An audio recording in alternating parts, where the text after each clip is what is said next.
Because of the Gyanvapi mosque issue and the Ram Janmabhoomi and Babri Masjid issue, there is one act which always remains in news, and that is the Places of Worship Act 1991. And again it has come to news because of the Gyanvapi mosque issue. So let us first understand the timeline of the video. First we'll be looking at the news. Then what is the Places of Worship Act 1991? What are its provisions? What is the penalty given in it? What are the exemptions, criticism? In the end, a prelims MCQ and a mains practice question. This topic is of relevance from General Studies paper 2, that is Polity, Section, Acts and also Government Policies. From exam perspective, you should be knowing about the provisions of the Places of Worship Act 1991. So the news has been taken from Indian Express and it says, Supreme Court stops Gyanvapi Mosque survey for now. What are the issues in the Varanasi dispute? So the Gyanvapi Mosque survey was going on, which was done by the Archaeological Survey of India, and Supreme Court has recently stopped the survey which was going on. So the Supreme Court has put a stay on the ongoing survey of the Gyanvapi Mosque in Varanasi, and the survey was being done by the Archaeological Survey of India. And this is a decade-old litigation around the 17th century mosque which was built by the Mughal ruler Aurangzeb and which was alleged after destroying the original Kashi Vishwanath temple. So the Gyanvapi mosque issue has been going on since a very long period of time, and it was said that earlier the Kashi Vishwanath temple was there, and after destroying the Kashi Vishwanath temple, the Gyanvapi mosque was built up. And the issue has now again gained momentum after 5 Hindu women, they have sought the right to worship Ma Srinagar Gauri on the outer wall of the mosque complex. So the recent issue has been that there are 5 Hindu women, they have said that they need to worship Ma Srinagar Gauri, and which is present on the outer wall of the mosque complex. So this, because of this issue at present, again the Places to Worship Act comes to the forefront, and we will not be going into what is going on politically into this. From exam perspective, what becomes important for us to understand is the Places of Worship Act 1991 and what are its important provisions related to it. So the Places of Worship Act, the word itself is telling that the places where people go and worship, this act talk about those places. So what does this act actually talks about? The Places of Worship Act, which was passed in the year 1991, it talks about, or it is described as an act to prohibit conversion of any place of worship. So under the act, any place of worship, the conversion of the place of worship is prohibited. The act does not allow the conversion of any place of worship. Like for example, imagine this is a place of worship and this is second place of worship, and the first place of worship is, the conversion is going on and the place has been converted to some other religion. So under the act, this is prohibited. This cannot take place. The conversion of the places of worship cannot take place.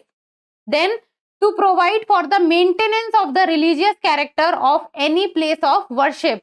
So the religious character, the maintenance of the religious character has to be maintained. That cannot also change. As it existed on the 15th day of August 1947, that is 15th August 1947, and for matters connected therewith or incidental thereto.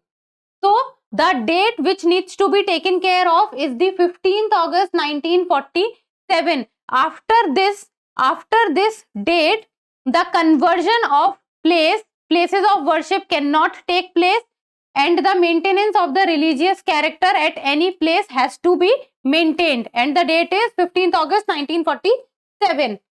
Now let's talk about various provisions of the act. So first, what is section 3? That is, it bars the conversion in full or part. It means under the act, the conversion of any place of worship, be it complete conversion or be it partial conversion, that is prohibited. Of a place of worship of any religious denomination into a place of worship of a different religious denomination. This cannot take place. Or even a different segment of the same religious denomination, be it from one religion to another religion or in the same religion, that cannot take place. Then section 4 clause 1, it talks about, it declares that the religious character of a place of worship shall continue to be the same. It shall continue to be the same as it existed on August 15, 1947. So, the status of any place of worship, what was the status on 15th August 1947, that status has to be maintained as it is. It shall continue to be the same. It shall continue to be the same as it was on August 15, 1947. So whatever the status was on 15th August 1947, afterwards the status has to be same. It cannot change. Then comes section 4 clause 2. It talks about that any suit or legal proceeding with respect to the conversion of the religious character of any place of worship existing on August 15, 1947 pending before any court shall abate and no fresh suit or legal proceedings shall be instituted. On date August 15, 1947, if till then any kind of proceedings, legal proceedings was going on, then it was fine. But after August 15, 1947, no legal proceedings or no new proceedings can start. No fresh suit or legal proceedings shall be instituted. After August 15, 1947, no fresh case or no fresh litigation can be instituted against any place of worship. Then comes section 5. It talks about the act shall not apply to the Ram Janmabhoomi Babri Masjid case and to any suit, appeal or proceeding related to it. So, under section 5, the Ram Janmabhoomi and Babri Masjid case has been taken care of because it gives exemption to the Ram Janmabhoomi and Babri Masjid case, that the act shall not apply, that this act does not apply to the Ram Janmabhoomi and Babri Masjid case. And because of section 5 of the Places of Worship Act 1991, the case has been given a verdict. Now let's talk about the penalty if the sections or the provisions of the act is not followed. Then what is the penalty? Under section 6. So section 6 of the act talks about the penalty. Under section 6 of the act prescribes a punishment of a maximum of 3 years. Maximum. It means below 3 years anything can be given, and at max 3 years penalty can be given. Imprisonment along with a fine for contravening the provisions of the act. So at max 3 years imprisonment can be given if someone contravenes the provisions of the Places of Worship Act 1991. Now let's talk about what are the few exemptions that has been given under the act, and one of the exemptions we have just discussed, which was Ram Janmabhoomi and Babri Masjid case. So disputed site at Ayodhya was exempted from the act. Under section 5 of the act, it does not apply to Ram Janmabhoomi and Babri Masjid. This is the first one. That is which section? It is section 5. Then any place of worship which is an ancient and historical monument, or an archaeological site covered by the Ancient Monuments and Archaeological Sites and Remains Act 1958. So this site can also be given an exemption if it is an ancient and historical monument and it has been mentioned under the Monuments and Archaeological Sites and Remains Act 1958. Then a suit that has been finally settled or disposed of. So if something or a case that has been settled already and has been disposed of already, then those cases can also be given exemption under the act. Then any dispute that has been settled by the parties or conversion of any place that took place by acquiescence before the act commenced.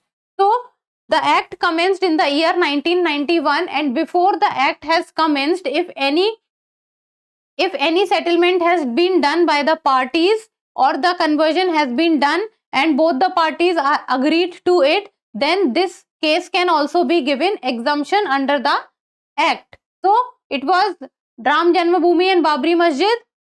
Then any site under Monuments and Archaeological Sites and Remains Act 1958, if the matter has already been settled and disposed, or then the parties or has settled the case in two way. These are few of the exemptions. Now let's talk about what are the criticism that has been said about the act. So the criticism is that the act can be challenged on the ground that it bars judicial review, that judicial review does not happen in this case, which is a basic feature of the constitution. And this says that the basic feature of the constitution cannot be disturbed, while the judicial review provision does not apply on this act. Then it imposes an arbitrary, irrational, retrospective cutoff date, and the cutoff date was 15th August 1947. So it is said that the date is retrospective and one has to follow this date because the date has been given in the act, and it is an irrational and an arbitrary cutoff date that one has to follow this date. And then it abridges the right to religion of Hindus, Jains, Buddhists and Sikh, because there is no judicial review. Then whatever the verdict comes, one has to follow the verdict, and that is why the criticism has been on a very heavy note of the Places of Worship Act 1991. Now in the end, a prelims MCQ, and you people need to tell me the answer in the comment section, and this is a PYQ of the year 2020. Consider the following statements. First, the Constitution of India defines its basic structure in terms of federalism, secularism, fundamental rights and democracy. Important word here is define. Second is, the Constitution of India provides for judicial review to safeguard the citizens' liberties and to preserve the ideals on which the Constitution is based. Is it the duty of the judicial review? So this is a PYQ, and you need to understand the wordings of the question very nicely. And you have to talk about the correct statement, and the codes are 1 only, 2 only, both 1 and 2, neither 1 nor 2. Reading about the words in the polity segment is the most important, because the wordings is where the examiner plays. Now in the end, the mains practice question, and this is also a PYQ of the year 2019. What are the challenges to our cultural practices in the names of secularism? Main word here is challenges and then secularism. You have to talk about that when someone practices his or her secularism, cultural practices, what are the challenges in performing those cultural practices?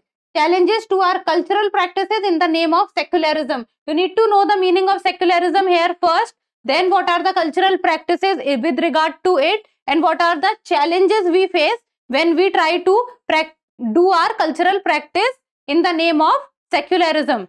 So try to do your answer writing practice as it is a PYQ. This will tell you that how the UPSC is actually asking questions and how you need to write a perfect answer regarding to this.